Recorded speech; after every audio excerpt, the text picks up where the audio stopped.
পরিবার পরিকল্পনা ও স্বাস্থ্যসেবার মান উন্নয়নের পাশাপাশি দক্ষ জনশক্তি তৈরি ও কর্মসংস্থানের নতুন সুযোগ সৃষ্টি করছে গাজীপুরের পুবাইলে অবস্থিত জাতীয় জনসংখ্যা গবেষণা ও প্রশিক্ষণ ইনস্টিটিউট এবং আঞ্চলিক জনসংখ্যা প্রশিক্ষণ ইনস্টিটিউট। সরকারি কর্মকর্তা কর্মচারীদের প্রশিক্ষণ থেকে শুরু করে তরুণ তরুণীরাও প্রশিক্ষণ নিয়ে নিজেদের দক্ষতা বৃদ্ধি করছেন। রয়েছে কেয়ার গিভার প্রশিক্ষণও। সব মিলিয়ে প্রতিষ্ঠান দুটি গুরুত্বপূর্ণ ভূমিকা রাখছে দেশের মানব সম্পদ উন্নয়নে। গাজীপুর থেকে মোহাম্মদ শহীদুল ইসলামের পাঠানোর প্রতিবেদন, বিস্তারিত জানাচ্ছেন সুরাইয়া সীমা। গাজীপুর মহানগরীর পুবাইলে অবস্থিত আঞ্চলিক জনসংখ্যা প্রশিক্ষণ ইনস্টিটিউট (RPTI) দীর্ঘদিন ধরে স্বাস্থ্য ও পরিবার পরিকল্পনা খাতে দক্ষ মানব সম্পদ তৈরিতে কাজ করে যাচ্ছে। এখানে নিয়মিতভাবে পরিবার পরিকল্পনা পরিদর্শক, পরিবার কল্যাণ সহকারী, পরিবার কল্যাণ পরিদর্শিকা, মেডিকেল টেকনোলজিস্ট সহ বিভিন্ন পর্যায়ের কর্মকর্তা কর্মচারীদের প্রশিক্ষণ দেওয়া হয়। প্রশিক্ষণে বিভিন্ন বিষয়ে তাত্ত্বিক ও ব্যবহারিক শিক্ষা দেওয়া হয়। আর এই প্রশিক্ষণের মাধ্যমে মাঠ পর্যায়ের কর্মীরা জনগণের কাছে কার্যকর ও মানসম্মত স্বাস্থ্যসেবা পৌঁছে দিতে সক্ষম হচ্ছেন।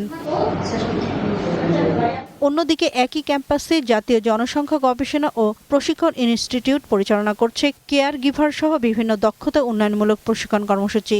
এসএসসি পাশ করে মাত্র ৩ মাস মেয়াদী কেয়ার গিভার প্রশিক্ষণে অংশ নিতে পারছেন তরুণ তরুণীরা। প্রশিক্ষণ শেষে হাসপাতাল, ক্লিনিক, বৃদ্ধ সেবা কেন্দ্র সহ বিভিন্ন প্রতিষ্ঠানে চাকরির সুযোগ তৈরি হচ্ছে।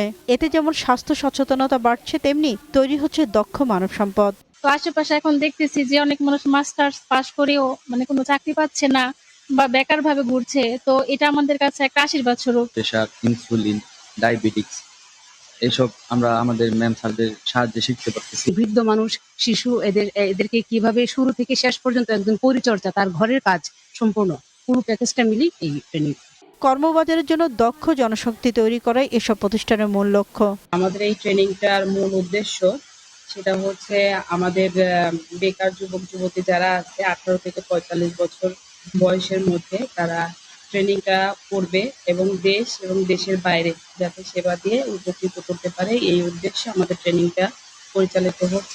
প্রশিক্ষণের সুযোগ ও পরিধি আরও সম্প্রসারণ করা গেলে দেশের প্রত্যন্ত অঞ্চলের মানুষও এর সুফল ভোগ করতে পারবেন বলে মনে করছেন সচেতন মহল।